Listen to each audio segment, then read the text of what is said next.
فیلیال شرکت اینوایت فرود سالیوشنز التدا در تاجیکستان که مسئول نگهبانی راههای ماشینگرد دوشنبه خوجند چنوق را بر عهده دارد، در رابطه با مطلب سامانه بوم.com از 22 مارس تحت عنوان پول یک طرفه شده دهمای را کی برقرار میکنند با ارسال چند عکس اطلاع داد که پول یا کوپروک واقع در کیلومتر 267 این شهرها هنوز سال 1962 ساخته شده، پایه و ستونهای مرکزی آن در طول قریب 6 سال استفاده از سبب رفت و آمد زیاد واسطه‌های نقلیات کارناشایم گشته است. بنابر اطلاع شرکت 9 مارس سال 2021 بعد تحقیق کمیسیون دخلدار تأسیس یافته به نمایندگی و وزارت نقلیات بازرسی دولتی اتومبیلی و متخصصان فیلیال شرکت IRS تصمیم نهایی گرفته شده بود که آن را تعمیر کنند. با این مقصد علاقه یک قطار کارها به سامان رسیده از نوسازی کوپروک مورد نظر بومرام طبق نقشه ادامه دارد. در مرحله اول طبق تفاوضات دمونتاژ و جداسازی قطعات کوپروک مذکور از سوی شرکت وطنی روی وحدت عملی گردید. لوحه کشی و از نوسازی پول را شرکت معتبر چاینا روبت در سطح خوب و صفت بلند پیش برده ایستاده است. از نوسازی این پول عظیم خراجات زیاد را به دنبال دارد، اما عزم رهبرت IRS در رابطه با این مسئله قوی و نیتشان نیک است. حالا کارها با صورت ادامه داشته چند روز پس نصب پایه‌های کوپروک که قالب‌ریزی شدند شروع خواهد گشت.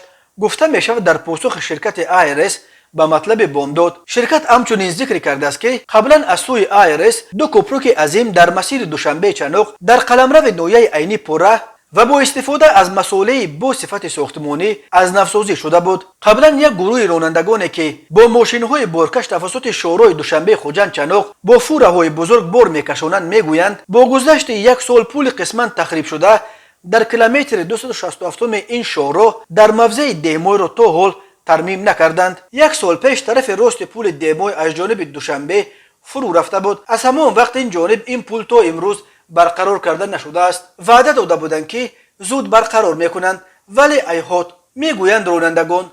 در عکس‌های فرستاده رانندگان دیده می شود که حرکت توسط تنها یک طرف پول دهمای صورت میگیرد. طرف دیگر این پول که فرو رفته بود کندند ولی دیگر درست نکردند. شورای دوشنبه خوجند چنوق یگانه روی زمینی است که ولایت سوق در شمال تاجیکستان را با قسمت‌های باقی مانده این جمهوری از جمله با پایتختش شهر دوشنبه میپیوندد. تا ساخته شدن نقب استقلال در این شورا یگانه راه بین شمال و مرکز تاجیکستان از طریق عقبه انزا بود که در زمستان بسته میشد. شورای دوشنبه خوجند چنوق از پایتخت تاجیکستان توسط کوههای زرافشان و شهر خوجند تا مرز ازبکستان ساخته شده است. شورای دوشنبه خوجند چنوق در دهه اول عصر 21 با نزدیک 300 میلیون دلار قرض قطع نفت‌سازی شده از سال 2009 مسئولیت نگهبین و پولچینیش به شرکت IRS واگذار کرده شد. در حال حاضر این یگانه راه پولکی در تاجیکستان است. IRS از ماه ینور سال 2022 نرخ عبور این راه را دست کم 50% بالا برد.